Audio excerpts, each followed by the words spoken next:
Wandavision was a little disappointing. Wait. Before you click off the video, I want you to know that I'm saying this as someone who enjoys watching Marvel movies. Okay? Alright, cool, now we can continue. Out of all the Marvel content that's coming out this year, I think that Wandavision is the show that I was the most interested in seeing. The premise of Wanda and Vision being in this sitcom setting but with something being off was intriguing.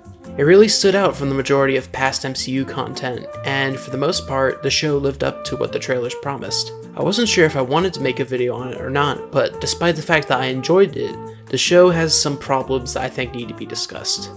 However, in fairness to it, I want to talk about the stuff that I enjoyed first before moving on to the problems I had with it. And of course, there's going to be spoilers from here on out, so you've been warned. The main thing that most YouTube reviewers have praised about the show is that it does a good job fleshing out Wanda and Vision's relationship, and I think that's absolutely true. Their romance was something that I unexpectedly liked in the MCU, but it ended too quickly for it to have any real depth to it. I think the show did a really good job developing their tragic romance so that it really makes you feel for these two. The highlight of their relationship is the flashback scene showing a conversation the two have in between Age of Ultron and Civil War. It's probably my favorite bit of writing for these two characters. Both Paul Bettany and Elizabeth Olsen really shine in this show, and it's a good swan song to their romance and the previous versions of their characters. Another thing that YouTubers talk about is that the sitcom episodes are the high point of the show, and I agree with that too. Having the majority of the show take place in a setting inspired by classic American sitcoms, but with moments that break the immersion, is an amazing idea, and what makes it even better is the commitment to making them as accurate to the time period that they would have been created in as possible. For example, in the behind-the-scenes documentary for the show, you can see this with the creators doing things like having period-accurate practical and special effects, such as using a lot of wire working in the first episode, or having the yard be a set with matte paintings as the background in the third. They even filmed the first episode in front of a live studio audience, and that studio even appears in the show itself. There is a large amount of time and effort dedicated in order to make sure that these sitcoms match the era that they would have appeared in, and it's nice that the show doesn't rely on a lot of green screen or CGI like most Marvel films do. This effort on the part of the creators to make sure that the show was good does have the unfortunate trade-off that it makes the parts of the show that I have problems with stand out more to me. But before I get into that, I want to quickly mention the other characters. I have a similar issue with them like how I do with the secondary characters in Season 2 of The Mandalorian, in that they're kind of just there. However, this time I think this approach makes more sense. Unlike The Mandalorian, which draws inspirations from westerns, so the majority of its cast are simple, cliched characters, with only a few being fleshed out beyond that, WandaVision is a combination of an MCU film and an American sitcom, so it makes sense that a majority of the cast are distilled down to very basic tropes. Out of all these characters, I think only a few are worth mentioning before we get into the weaker elements of the show. Agnes was a great character, and I'm glad we got to see plenty of her before the Agatha reveal. The twins are fun, even though they're mainly there to be cute kids, and Evan Peters as Pietro was fun, and I wish we had seen more of him. Ralph the Movie Maker mentioned in his review that he believes that Wanda should have had some final words with Pietro, and I agree. Pietro's death is part of Wanda's grief as well, and I don't like that the last time the two are together it ends with this. I know that this happens in service of the plot, but I think you could have easily rewritten this aspect so that Pietro was created similarly to Vision, so that way Wanda could come to terms with her grief over his death as well. Now we're going to move on to the problems I have with the show. Like how others have said before me, the biggest problem with the show is that it reveals the mystery too early, and the scenes in the real world aren't as good on their own. While episode 4 is serviceable in explaining what's going on, I think it comes too early in the show, and it feels like it was added in to explain to the audience what's going on. It feels like the creators have a very low opinion of the audience's intelligence, and have to spoon-feed us information that we could have figured out on our own. Though, due to all the fan theories this show sparked, I wouldn't blame them for thinking of their audience this way. Another issue with the outside world is that the characters that are the point of focus vary on whether or not they're as engaging as the ones inside the Hex. Out of the 4 characters we follow outside of the Hex, I like Jimmy the most. He's quirky and fun in a way that isn't annoying, unlike Darcy, who I could not stand. Monica is an interesting character for what they do with her. I like how she's a parallel to Wanda and how they deal with their grief, but we'll get to that. I'm not sure if I'd classify the villains as a problem in this show, because Agatha is fine, and the one I have issues with is Hayward. And believe me, we will get to talking about him. I think Agatha works as a twist villain in the show, even if I don't think the show needed villains in the first place. She's campy and menacing, and she even has a vibrant color scheme, which is something that I really appreciate in a genre full of bland, black or gray villains. I also think that she's an interesting parallel to Mordo because of their similar attitude towards other magic users. Mordo thinks that too many sorcerers misuse their powers and he seeks to cull their numbers, while Agatha siphons away the magic from witches that she thinks are undeserving of their powers. I'm glad they didn't kill her off, so hopefully we'll see her again in the future. Hayward, on the other hand, is a bland military villain whose motivation is shot in the foot by the show itself. For most of the show, you think that he is attempting to retrieve Vision's body from Westview after Wanda stole it. But the twist is, he's had it all along. So what is he trying to do? Furthermore, they say that they're tracking Vision in the Hex by using the decay signature of Vibranium. But how can he be doing that if he has Vision's body and Hex Vision is created from the part of the Mind Stone in Wanda? Is he tracking the Infinity Stone fragment? His motivations and actions are poorly thought out, and the downward spiral of his character begins in episode 5 and culminates with him attempting to kill children in the finale. White Vision is fine, but he's barely in the show, so I don't think he's worth talking about.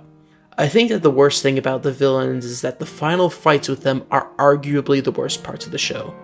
Not only is it standard, comic book movie, CGI fight scene schlock, but these fight scenes showcase the worst uses of CGI in the show. Kind of like another season finale. It's particularly disheartening because the CGI is well implemented into the rest of the show, so having noticeably bad CGI in these fight scenes is very disappointing. However, I do appreciate that these fight scenes don't end with a hero killing the villain. I like how Wanda outthinks Agatha and uses her own methods against her, and I love the Ship of Theseus scene between the two Visions. I just wish the final scene with Hayward wasn't as bad. Have fun in prison!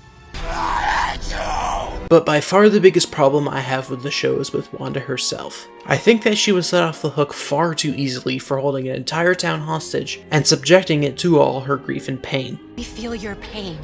Your grief is poisoning us. She is told that what she is doing is wrong multiple times by multiple characters, but refuses to do anything about it until the main villain has to spell it out for people that what she's doing is bad. Heroes don't torture people. What? No! I think that this would have turned out better if this aspect of her character had been an examination of how grief causes people to lash out at others without understanding the harm that they are doing, but that's not what they went for. And as it stands, she faces no real consequences for her actions. Sure, Vision and the twins are gone because she ultimately decides to destroy the Hex and release the people of Westview, but White Vision is still out there, and if the end credit scene is to be believed, then there will be a way for her to resurrect the twins. So that kind of removes any of the weight that her sacrifice would have given these scenes.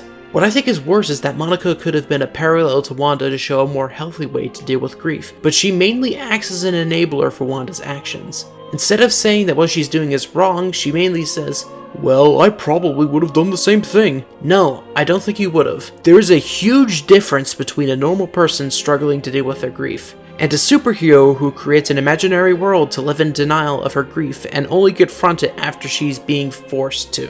What's even worse is that a lot of MCU fans are perfectly content with Wanda getting off scot-free, which is concerning because what she did was clearly wrong and her actions should not be excused. I can see what the creators intended because they do think that Wanda's actions weren't excused and she did face consequences for her actions, but I think they did a poor job conveying that what she did was wrong. And this article where the creators discuss the finale kind of helps strengthen this inclination. I think Wanda's walk of shame back into the town is really powerful, and it was written as such on the page. It was meant to be like an assault of death glares from people, and we were meant to feel how angry they all are. I remember a note from Kevin being like, more, let's feel that for her, let's understand that what she did was terrible. There were many versions of that, for sure, but nothing that was much longer. I think it's a beautiful scene. We're not trying to let Wanda off the hook at all. The daggers that she's getting from every townsperson as she walks through town should clearly show that she's not being forgiven, and she won't be forgiven by them. She understands that. Amazing. Every word of what you just said was wrong. I know that someone in the comments will say that I'm only doing this because Wanda is a female character, but Wanda is just emblematic of a larger problem that I've begun to notice with these types of stories. In superhero media, superheroes are let off the hook way too easily in spite of the horrible things they've done, and the MCU is full of these types of scenarios. Iron Man gets off the hook too easily for creating Ultron, Cap gets off too easily for breaking international law in Civil War, and Hawkeye gets off the hook too easily for being a murderous vigilante in Endgame. Given that this is a TV show where they could have had more time to explore this, I find it disappointing that the show doesn't really hold Wanda accountable, and that most fans don't think that she should be held accountable either. To close the video out, I want to mention that the only thing that came as close to annoying me about the show as much as the finale did is the insane amount of stupid fan theories that came into existence because of this show. People looked far too deep into the show and got pissed off that it didn't reward them for overthinking it, and I think this is partially to do with either people overthinking certain lines of dialogue, The devil's in the details, Bev. That's not the only place he is. or accepting bait from people involved with the creation of the show. The one people complain about the most is the Ralph Boner joke. And yeah, I think it's pretty stupid that all that fake Pietro built up to was a dick joke, but I was also pretty tired of fan theories of him teasing the introduction of mutants into the MCU at this point, so I did think it was pretty funny.